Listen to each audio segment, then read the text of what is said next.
এই শহীদ Ziaur Rahman degree college মাঠে আমাদের 4 নং কামারখালী ইউনিয়ন চেয়ারম্যান জনাব তোফায়েল প্রধানের ব্যবস্থাপনায় ইনশাআল্লাহ আমরা বাংলাদেশে এই প্রথম আমরা কাঠের গ্যালারি দিয়ে আমরা মাঠ সাজাতে পেরেছি।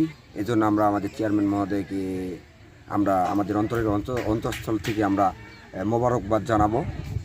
আর আপনারা হয়তো ইতিমধ্যে জানেন যে এখানে যে টিমগুলো খেলতে আসবে এটা আমাদের এই শেরপুর থেকে পঞ্চগড় পর্যন্ত যে কয়েকটা ভালো টিম আছে, ভালো মানের টিম করে থাকে, যেমন রাজশাহী কিশোর একাডেমি, আপনার জলঢাকা পাঠানপাড়া খান ব্রাদার্স, তারপরে হচ্ছে আপনার সৈয়দপুর মিহির ফুটবল একাদশ, এছাড়াও শেরপুর ফুটবল একাডেমি আছে, রংপুর যেটা হাজি টিম আর কি, জয় স্পোর্টিং ক্লাব।